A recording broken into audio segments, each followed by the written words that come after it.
مال استخراج الملح في هذا المشروع، كيفية استخراج الملح أو مراحل استخراج هذا الملح ووصوله إلى منازلنا. استخراج الملح للأكل. أيوة. ولا كيف يتم يتم في الأكل. كيف يتم استخراجه من البحر. أيوة، المراحل. من المرحلة الثانية من البحر من البحر إلى نعني ناكله في البطون في الخبز والدقيق. كيف تستخرجونه أنتم هنا في هذا المشروع؟ المرحلة الأولى من أين؟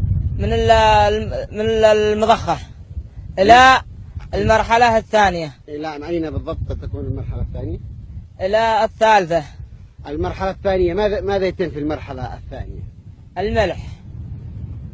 ما الذي يتم في المرحلة الثانية؟ يتم في الأكل، نشيل نبز في البيت. هذا الحوض مثلا؟ أيوة. ما الذي يحدث فيه هذا الحوض؟ ملح.